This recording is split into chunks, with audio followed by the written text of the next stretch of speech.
बहुत समय पहले की बात है। एक राजा की कोई संतान नहीं थी। राजा बूढ़ा हो गया था, इसलिए उसने अपने उत्तराधिकारी की तलाश शुरू की। उस राजा ने राज्य के सभी युवा बच्चों को, जो भी राजा का उत्तराधिकारी बनने में इंटरेस्टेड थे, उन्हें राजमहल में बुलाया और प्रत्येक को एक एक बीज दिया। फिर राजा ने सभी से कहा कि 1 साल बाद जिसके पास सबसे सुंदर पौधा होगा वही अगला राजा बनेगा। यशवर्धन नाम का एक लड़का भी उन सब में था। उसने अपने घर जाकर एक गमले में वह बीज बोया और बड़ी मेहनत से उसकी देखभाल की। टाइम पर उसे खाद और पानी दिया।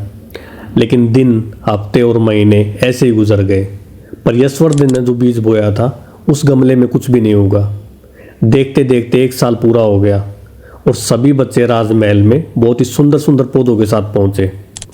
यशवर्धन राजमहल नहीं जाना चाहता था, लेकिन उसकी माँ ने उसे समझाया कि बेटा कोई बात नहीं, तुमने ईमानदारी से अपना प्रयास किया है, इसलिए तुम्हें डरने की ज़रूरत नहीं है और तुम आराम से राजमहल जाओ।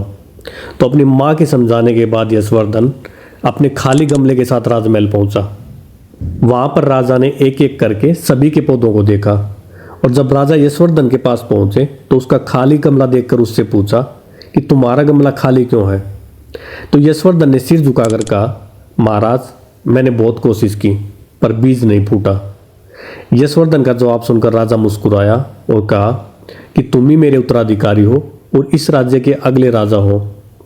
तब राजा ने बताया कि मैंने सभी को उबले हुए बीज दिए थे जिनसे पौधा उगना असंभव था। बाकी सब बच्चों ने बीज बदल दिए, लेकिन तुमने ईमानदारी का साथ नहीं छोड़ा।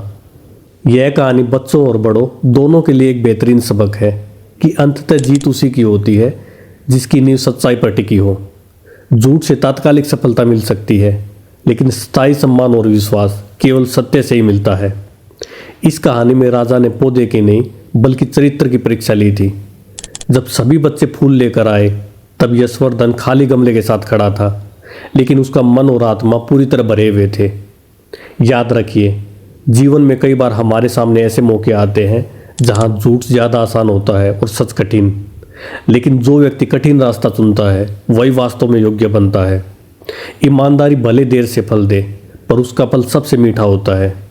आप हमेशा याद रखना कि सत्य का मार्ग कठिन हो सकता है, लेकिन वह कभी हारता नहीं है।